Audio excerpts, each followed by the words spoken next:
So I want you to try something for me right now. Just right there in your head. Say the sentence, the big red ball. Okay, pretty simple, right? Yeah, super simple. But now I want you to try and say the red big ball. Ooh, yeah, that feels weird. It feels wrong, doesn't it? Like physically uncomfortable to even say. It sounds like you've suddenly forgotten how to speak English, or maybe like you're badly translating from another language. Exactly. It's almost like trying to put a square peg in a round hole, but, with words. But here's the kicker about that. No one ever sat you down in second grade and taught you a rule that says size must come before color. And that is exactly what we're unpacking today on this deep dive. That's a fun one. It really is. Right. We're looking at a stack of research today centered around a fascinating article from 16. It's titled 5 Unofficial Rules Native English Speakers Don't Realize They Know. Which is such a great premise. Right. The whole idea is that if you are a native English speaker, you're basically walking around with this massive, incredibly complex rule book running in the background of your brain. A rule book you've never actually read. Never read it. Never studied it. And it really highlights the difference between learning a language and acquiring a language. Because when you learn, you're memorizing conjugation tables and vocabulary lists. Right, like high school Spanish. Exactly. But when you acquire a language, you internalize these patterns so deeply that they just become instinct. So today, our mission is to look at that invisible code running your mental operating system. We're going from the exact order of adjectives all the way to the actual mathematics of swearing. And to be clear, we aren't just talking about the grammar police correcting your spelling online. No, definitely not. We're talking about rules that are so strict that breaking them makes you sound like a glitch in the matrix, even if you literally cannot explain why you're wrong. Which honestly is the best kind of rule, the one you follow blindly without ever questioning the authority behind it. So let's start with that red big ball feeling. This whole phenomena actually went viral a few years ago. There was a tweet by Matthew Anderson, and it was talking about a book called The Elements of Eloquence by Mark Forsyth. And it turns out there's a very rigid hierarchy for adjectives. Rigid is absolutely the right word here. We think we're just casually throwing descriptive words at a noun, but your brain is actually slotting them into a very specific 8-part sequence. No parts. 8 parts. And if you mess up that sequence, the whole sentence just collapses. Okay, so I have the list right here from the source material. I'm going to read the categories, and I want you, the listener, to picture building a sentence as I go. Let's do it. I love this part. Okay, so the order is opinion. Size, age, shape, color, origin, material, and purpose. That is a lot to keep track of. It is a lot. Opinion, size, age, shape, color, origin, material, purpose. It's wild. But that specific order is why you can have, let me read this example, a lovely little old rectangular green French silver whittling knife. I mean, that sentence is a total mouthful, but... But it flows right. It does flow. It has a natural rhythm to it. But if I take opinion, which in this case is the word lovely, and I move it, say, right after shape. Oh, boy. So it becomes a little old, rectangular, lovely, green, French, silver whittling knife. Nope. That stops me dead in my tracks. Right. It hurts to hear. It sounds like lovely is a specific brand of knife rather than your personal opinion of it. It completely changes the functional meaning. And this perfectly explains the famous great green dragon example from the book. Yes, the dragon. So great is an opinion, or maybe size, depending on how you're using it, and green is color. So great green dragons works perfectly. It fits the hierarchy. Opinion then color. Yep. But if you say green great dragons... Impossible. You sound crazy. Unless, like you said, you're talking about a specific species of dragon that is called the green great. Right, like the great white shark. And this really goes back to why the rule exists in the first place. Linguists actually argue about this a bit, but there seems to be a structural logic to it. Like an inner logic we all just agree on. Yeah. The idea is that intrinsic properties, things that are factual and unchangeable, like the material something's made of or its origin, those sit closest to the noun. Ah, okay. So silver or French sit right next to the word knife. Exactly. Those are hard, undeniable facts. The knife is silver. It is French. But lovely. That's just my opinion. Someone else might think it's an ugly knife. Precisely. It's subjective. It's loosely attached to the object's true reality, so it sits all the way at the front of the sentence, farthest from the noun. Size and shape are somewhere in the middle. Basically, the closer you get to the noun, the more essential the adjective becomes to the actual identity of the object. That makes so much sense. So we are subconsciously organizing the physical world from subjective impression down to hard reality every single time we describe a kitchen knife. And we do it in milliseconds without blinking. It's just brilliant. Okay, speaking of things we do in milliseconds, and I'll admit, this is my absolute favorite part of the deep dive today. Yeah. Let's talk about swearing. Yes. The math of swearing. Because apparently we aren't just angry when we curse. We are actually being incredibly grammatically precise. We are. This is the linguistic concept of expletive infixation. Expletive infixation. Which sounds like a terrifying medical procedure, but it's actually just the art of putting a swear word inside of another word.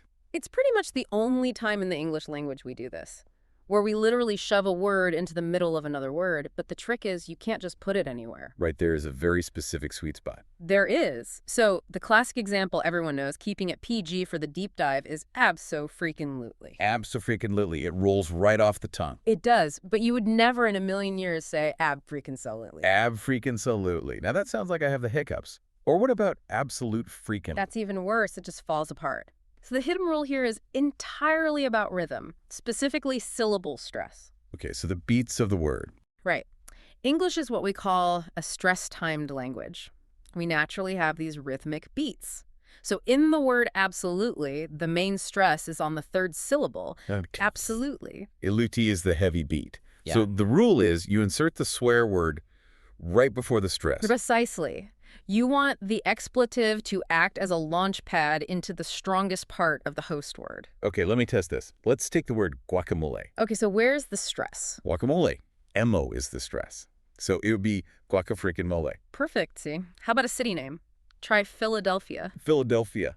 Phila-freaking-delphia. You're natural. That is so satisfying to say. Your brain is naturally hunting for the rhythmic peak of the word, and it just slots the intensifier right before it to maximize the punch. It's practically musical. It really is. But the source material brings up this really cool exception that I think shows just how incredibly smart our subconscious is. Ah, you're talking about the unexception. Yes, the word unbelievable. Because if we follow the rhythm rule we just learned, the stress is on LV. Unbelievable. Yeah. So technically it should be unbe-freaking-leavable. Which is, I mean, it's okay. You could say it and people would understand you. But most people don't say that. They say unfreaking believable. Unfreaking believable is definitely the standard. But un isn't the stressed syllable, so why do we suddenly break the rhythm rule there? Because this is where morphology, the actual physical structure of words, overrides the rhythm. Your brain recognizes that un is a prefix. It's a separate, distinct block of meaning that's just been attached to the front of the word believable. So it's like a seam in the word, a natural breaking point. Exactly. It's a seam. And your brain prefers to cut along the dotted line.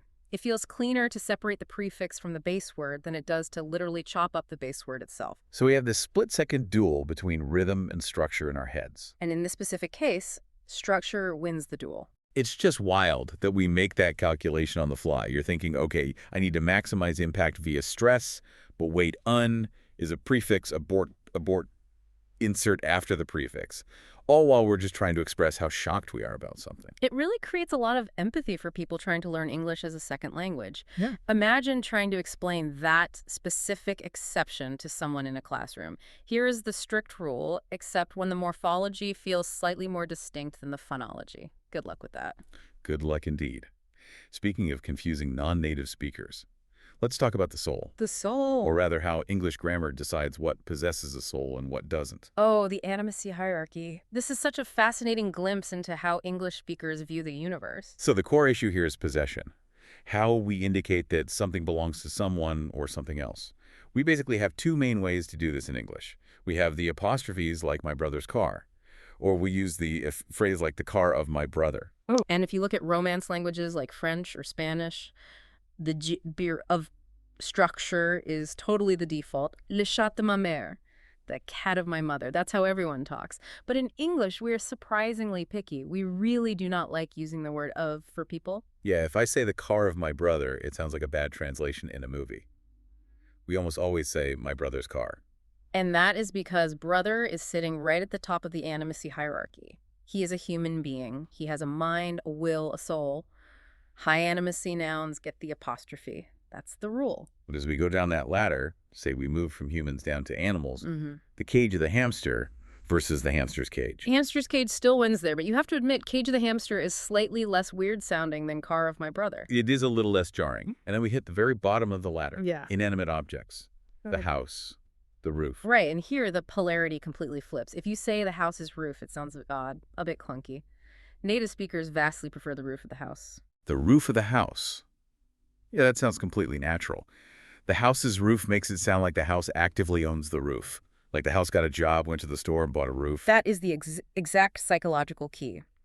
The apostrophe implies a sort of active, intentional ownership, which we intuitively feel only belongs to living things. Inanimate objects don't own things, they just have parts. So we use of to describe parts. But, and I absolutely love this example from the research, what about City Hall? City Hall is the perfect test case. This is where we really see that animacy isn't just about pure biology, it's about psychology. Right. So if you're talking about the actual building, the physical brick and mortar, you say, I'll meet you on the steps of City Hall. Steps of City Hall, low animacy, it's just a rock. But what if you're talking about the mayor and the city council passing a new tax law? Then you say City Hall's decision. City Hall's decision. Suddenly City Hall gets the apostrophe. Because suddenly it has high animacy. It has a collective voice. It has human intent. It has become a they instead of an it. So we automatically switch our grammar to match. We do this with big companies too, don't we? Like Apple's new iPhone. We treat Apple like it's a person. We absolutely do. In fact, both legally and grammatically, we grant personhood to corporations. If you walked around saying the new iPhone of Apple, you'd sound like you were intentionally distancing the product from its creator. Apple's iPhone implies they birthed it. It's their baby. They have ownership. That is surprisingly deep for a subconscious grammar rule. We are actively assigning life to concepts just based on how we structure a sentence. It just shows that grammar isn't purely mechanical. It's deeply philosophical. It reflects exactly how we categorize the universe into living agents and dead objects. Okay, let's move to a rule that honestly drives me a little crazy just thinking about it because it feels so completely arbitrary. Yeah. Phrasal verbs. Oh, the absolute bane of every ESL student's existence. Just to set the stage with a quick definition. Phrasal verbs are those two-part verbs where the literal meaning has absolutely nothing to do with the words themselves. Like give up. It doesn't mean to hand something upward to someone. It just means to quit. Right, or turn down, put up with, low up. English is totally addicted to these structures, and they cause absolute chaos because of a little thing linguists call the pronoun restriction. The pronoun restriction. So this is the rule about where you're allowed to put the object of the sentence. Let's take the phrasal verb pick up. I can say pick up the box, or I can say pick the box up. Both sound completely fine to me. And they are. You can keep the verb locked together, pick up, or you can split it apart and put the object in the middle, pick the box up. When you're dealing with a regular noun like box, English really doesn't care. But if we swap the word box for the pronoun it, now you have a serious problem. You can say pick it up, but you absolutely cannot say pick up it. Pick up it. Ugh, that actually hurts my ears. It sounds like a toddler learning to speak. Mommy, pick up it. It's fundamentally broken. But why? Why does the word box get a free pass to move around wherever it wants, but the word it is suddenly handcuffed to the middle of the sentence? Wait, is it because box is considered a heavy word and it is light? Exactly. It has everything to do with phonetic weight. In linguistics, pronouns are considered extremely light. They don't have much phonetic body or stress to them. Regular nouns like box or garbage or explanation are considered heavy. So the heavy nouns are strong enough to stand on the outside of the sentence. You nailed it. A heavy noun can comfortably anchor the end of the sentence. Pick the garbage up. It holds its ground. But a light pronoun, it just gets pulled into the gravity of the verb. It's way too weak to stand alone at the end of the structure in this specific context. It must be tucked safely in the middle. Pick it up. That's a great visual. It's like a magnetic attraction. The verb pick and the particle up desperately want to snap together, but the little pronoun gets trapped in between them. And if you force the pronoun to the very end, pick up, it just falls right off the cliff. There's no phonetic stress to hold it there. I really feel for anyone trying to learn this from a textbook. Imagine the lesson. Here is a rule. It only applies 50% of the time, and it depends entirely on how heavy the word feels in your mouth. And the brutal part is if you get it wrong, you instantly mark yourself as an outsider. It is one of the fastest, most obvious ways to fail the native speaker test. All right, well, we have one last rule to cover today. And this one involves what the researchers in the source material call the mumble test. Ah, yes. Technically, this is all about way movement. We movement. which sounds like a boring government program. It's actually much simpler than that. It's just about the mechanics of how we ask questions in English using who, what, where, or when. Okay, walk us through the actual movement part of it. So in English, when you want to turn a basic statement into a question, you take the verb and you move it all the way to the front of the sentence. So if the statement is you ate apples and you want to ask about the apples, it becomes what did you eat? The what, which represents the apples, moves from the end to the front. Simple enough. I follow that. And the cool thing is we can do this over really long distances. Let's say the statement is, you said that he ate apples. If I want to question the apples, I can say, what did you say that he ate? What did you say that he ate? Okay, so what started at the very end, and it jumped all the way over the word say to get to the front. Exactly. It leaped right over the main verb of the sentence. And it is only allowed to do that because the word say is what we call a bridge verb. It's transparent. It's just functionally reporting that speech happened.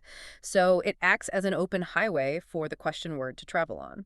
But I'm guessing not all verbs are open highways. Some are roadblocks. Correct. Verbs that describe the specific manner of speech, exactly how you said it, those are structural barriers. So verbs like mumble or whisper or sob or shout. All right, let's try the mumble test then. I'll replace say with mumble. Go for it. The statement is, you mumbled that he ate apples. Now try to turn that into a question about the apples. What did you mumble that he ate? Wait, what did you mumble that he ate? It feels sticky, doesn't it? Yeah, it feels wrong. It feels like I'm asking what you mumbled, but the sentence is structurally trying to ask what he ate. It's really confusing to process. It's a mental traffic jam. And that's because the word mumble is just too rich. It has way too much meaning packed into it. It means speaking plus quietly plus indistinctly. All that complexity acts as a block. It prevents the what from sliding past it smoothly. So the what just gets stuck directly behind the word mumble. Basically, yes. The bridge is completely out. You cannot drag an object across a manner of speech verb. If you want to ask that question, you have to rephrase the entire structure. You'd have to say something like, you mumbled that he ate what? But you definitely cannot do that graceful slide to the front. No, you can't. And what's amazing is we all know this instinctively. If I walked up to you and said, what did you sob that he ate? You would look at me like I was losing my mind. But if I said, what did you think that he ate? That's perfectly fine. Think is a bridge. Sob is a barrier. It is genuinely incredible that our brains differentiate between content verbs and manner verbs instantly, while we're speaking at like 150 words per minute. Without ever pausing to check a grammar chart. Okay, so if we zoom out and look at everything we've covered, we have dragons that absolutely must be green and not great and green. We have strategic swearing that strictly follows phonetic rhythm. We have possessive apostrophes that literally judge whether or not you have a soul. We have little pronouns that get trapped inside magnetic phrasal verbs. And we have verbs that act as strict border control for question words. And you, the listener, do all of this perfectly every single day. It really challenges the whole idea of what it means to be smart, doesn't it? Yeah. We tend to think being smart is about knowing a lot of facts or doing math. But this suggests our subconscious brains are running these massive high-level computational algorithms just to order a cup of coffee. That is the biggest takeaway for me. Human beings are ultimate pattern-seeking machines. We absorb the statistical likelihood of word combinations from the absolute moment we are born. When we speak, we aren't applying rigid rules from a book. We are predicting mathematical patterns. It makes you wonder, though, if we are following all these incredibly strict linguistic rules that we don't consciously know about, what other rules are we following blindly? Oh, now that is the real question. Think about social grammar. Social grammar, like what? Well, think about getting into an elevator. You walk in, where do you stand? Corners. Always the corners. Right, and if someone walks in after you and stands right next to you shoulder to shoulder when all the other corners are completely empty. Psychopath. Immediately. I'm hitting the alarm. Exactly. But did anyone ever sit you down and teach you the elevator corner distribution algorithm? No, of course not. You acquired it, just like you acquired adjective order. You observed the pattern over time, you internalized it, and now when someone breaks that pattern, it feels exactly like hearing Green Great Dragon. It feels ungrammatical socially. Or like how long you hold eye contact with a stranger. If it's too short, you seem shifty. If it's too long, you seem aggressive. There's this invisible Goldilocks zone that is probably measured in exact milliseconds. And we all just know it. We are constantly navigating this complex world of invisible tripwires, linguistic tripwires, social ones, behavioral ones. We are constantly running code that we didn't write. That is Honestly, both terrifying and really cool at the same time. It just means you're much more tuned into the invisible frequencies of the world than you give yourself credit for. So here is our challenge to you for the rest of the day. Listen to yourself. Really listen to the people around you. Try to spot the hidden code in real time. See if you can catch someone using a bridge verb perfectly, or notice the animacy hierarchy playing out in the news headline. And hey, if you're feeling particularly brave today, try to purposefully break a rule. Go ask someone, what did you whisper that he ate? And just watch their brain completely short circuit. Just don't blame us if they stop talking to you entirely. Thank you for taking this deep dive with us into the hidden machinery of your own mind. Catch you next time.